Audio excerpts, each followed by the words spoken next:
সমস্যাটাকে সমস্যা হিসেবে আইডেন্টিফাই করেন, সমস্যাটাকে দলীয়করণ করবেন না। আজকে যদি জাইমা রহমান আমার অপোজিশনে, আজকে যদি জাইমা রহমানকে নিয়ে একটা কার্টুন দেখলে আমার মনে হয় দিছে ভালোই হয়েছে, তাহলেই শেষ, আমি হেরে গেলাম। আমার যেই কর্মী আমাকে এসে বলবে যে আজকে তো দিয়েছি একটা মিম বানায় দেখেন, তো আমি এখানে একটা গিয়ে একটা হাহা দিলাম। খুব মজার একটা কমেন্ট দেখলাম, একজন লিখছে এটাকে দেখলে আমার ডোরেমনের মতো লাগে। হাসি আসে, আমার কিন্তু তখন হাসি আসে। এবং এই কথাগুলো আবার আপনাদের ভালো লাগে, কারণ যত এই ধরনের কথা আসবে আপনার ভিউ বাড়বে। এই জন্য আপনাদের মধ্যে যখন আমি আমার কোনো বোনকে দেখতে পাই, আমি তখন নিশ্চিন্ত হই। আমি এখানে আজকে মনে হয় 3 জন মেয়েকে দেখলাম, আমার ভাল লাগে যে অন্তত আমাদের কথা তো আপনাদের বিশ্বাস হবে না বা গায়ে লাগবে না, অন্তত আপারা আপনাদেরকে হয়তো কিছু বলতে পারবেন। আপনারা নিশ্চয়ই বুঝতে পারছেন আমি আপনাকে বলছি না, আপনাদেরকে বলছি। টাকার জন্য এই জায়গায় চলে যাবেন না প্লিজ। এমনকি কপিরাইটে যেন না পড়তে হয়, যেন আপনারা স্পিড বাড়ায় কমায় ভিডিওগুলোকে প্রডিউস করেন।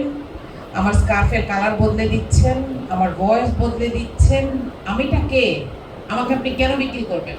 আমি আপনাকে এই রাইট দেই নাই। আমি আল্লাহর কাছে গিয়ে হলেও আপনাকে এটার জন্য ধরবো। এটা মাথায় রেখে যেই কাজটা করছেন সেটা করবেন।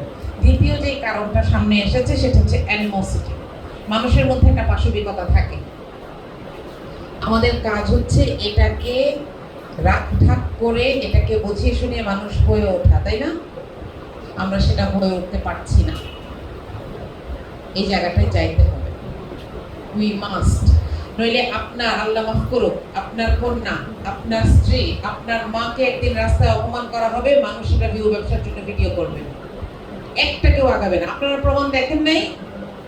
একটা লোক, তার কাঁধে একটা বাচ্চা মৃত, তার কোলে তার স্ত্রী মৃত, সম্ভবত কাঁধে স্ত্রী মৃত, কোলে আরেকটা বাচ্চা মৃত, হাতে আরেকটা বাচ্চা জীবিত, কেউ তাকে সাহায্য করতে আগায় আসছে না। দেখেন নাই? আপনি ওই জায়গায় যাইতে চান? কোনোদিন আমি ওই জায়গায় আমার দুশ্মনকেও দেখতে চাই না। এই অ্যানিমোসিটিকে আমরাই বাড়িয়ে দিচ্ছি। Number 3 reason is rage bait. নাম শুনেছেন তাই না? 2025-এ অক্সফোর্ড ডিকশনারি তাদের এই একটা প্রত্যেক বছর তারা এটা করে, ওয়ার্ড অফ দ্য ইয়ার করে। 2025-এ এটাকে করেছে যে আরেকজনকে একটু খেপিয়ে দিয়ে নিজের ভিউ বাড়ানো। আপনারা শুনলে অবাক হবেন, আমাদের এমন টক শোতে যান, এমন মানুষও আছেন যারা প্রোগ্রামের শেষে বলে আপা একটু ঝগড়া করলে ভিউ বাড়ে, তখন এরা আমাদেরকে আবার ডাকবে। আল্লাহু আকবার। মানে সে আমাকে বলছে যে আপনি একটু কথা পিছলায় যায় না, আমার সাথে অনেক একটু ঝগড়া করেন। এরপরে আমি ওই চ্যানেলকে বলে আসছি আমাকে আর এই লোকের সাথে ডাকবেন না। আমি আগে এটা ব্লক করতাম না, কিন্তু আজকাল এইভাবেও মানুষকে শুধু ভার্চুয়ালি না, রিয়েল লাইফেও এভাবে ব্লক করতে বাধ্য হচ্ছি। কারণ আমি রাস্তার বানর নাচানোর সেই ফেরিওয়ালাটা না, যে আমি বানর নাচাবো আর মানুষ দেখে হাত তালে দিবেন। নো, আমি আমাকে ওখানে নিব না। এটা তো কারণ বললাম। সলিউশন কেমনে হবে এটা আমরা সবার কাছ থেকে শুনেছি। আমি একটু সাম আপ করি, আপনাদের ধৈর্য যেন শেষ না হয়ে যায়। নাম্বার 1 ইজ সমস্যাটাকে সমস্যা হিসেবে আইডেন্টিফাই করেন, সমস্যাটাকে দলীয়করণ করবেন না।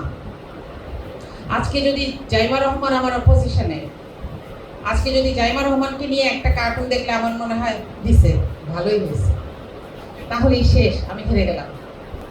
আজকে যদি বিএনপির কারোর আমার একটা ভিডিও দেখলে মনে হয় ভালো হয়েছে, খুব না পটপট করে একদম উচিত দিচ্ছে, তাহলে আমি হেরে যাচ্ছি। আমরা সমস্যাকে সমস্যা হিসেবে দেখতে হবে এবং ওইটা আদার সাইড, বেড়ার এই সাইডে আমরা সবাই।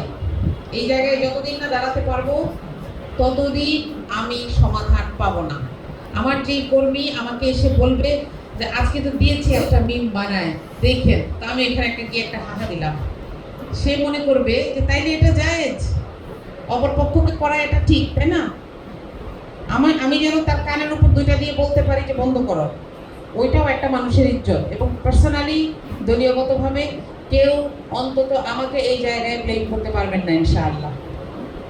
আমি জাইমা রহমানের সাথে যখন ঘটনাগুলো ঘটেছে আমি লিখেছি, এবং এটা আজকে থেকে না, 5 অগস্ট যখন মেয়েদের পার্সোনাল কাপড়গুলো নিয়ে রাস্তায় দেখানো হচ্ছিল, মানুষ ফুর্তি করেছিল, আমি সেটার বিরুদ্ধে কথা বলেছি।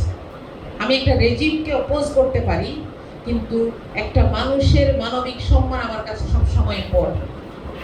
এটা আপনাকে মাথায় রাখতে হবে, এখানে একমত হইতেই হবে। এটা হচ্ছে সমাধানের প্রথম ধাপ।